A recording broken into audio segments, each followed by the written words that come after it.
And what I did is I decided to help the students focus on their strengths. I didn't really know what it was at the time. I'd never heard of strength finders. I'd taken some personality tests, but I'd never really thought about, you know, what are our strengths and what are our talents. But what I noticed is with my students, I was close enough with them that if I saw one look like they may be good at a sport, I would encourage them to try out for the sport.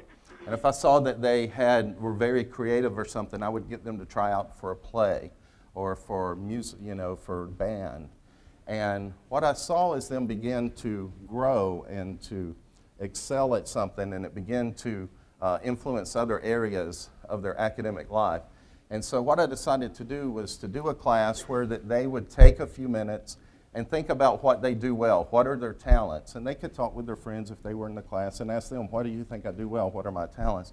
And we would actually spend that 2 weeks focused on developing what they thought were their talents and how that they could develop them even further into strengths that they could use in school and in life. And so that began me down that path.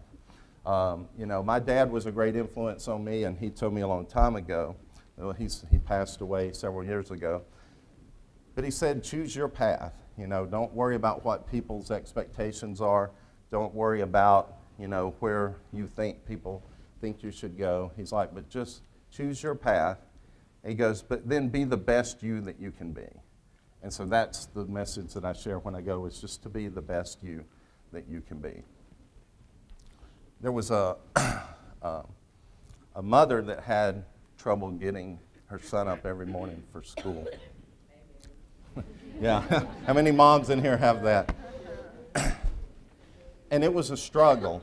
Every day it was a struggle. She would yell, she would scream, she would throw water on him, whatever.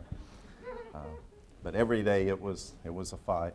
Finally, one morning she had it. Stormed into the room, turned on the light, and said, you need to get up. I'm tired of fighting with you every morning. You need to go to school. And her son said, I hate school. I don't want to go to school. He said, none of the teachers like me. All of the children make fun of me. Give me one good reason why I should go to school. And she said, well, I'll give you 2 good reasons. Number 1, school's important, so you need to go. Number 2, you're the principal of the school. Yeah, it'll take some of you a minute for that to register. But that is not someone that is being the best you that you can be every morning.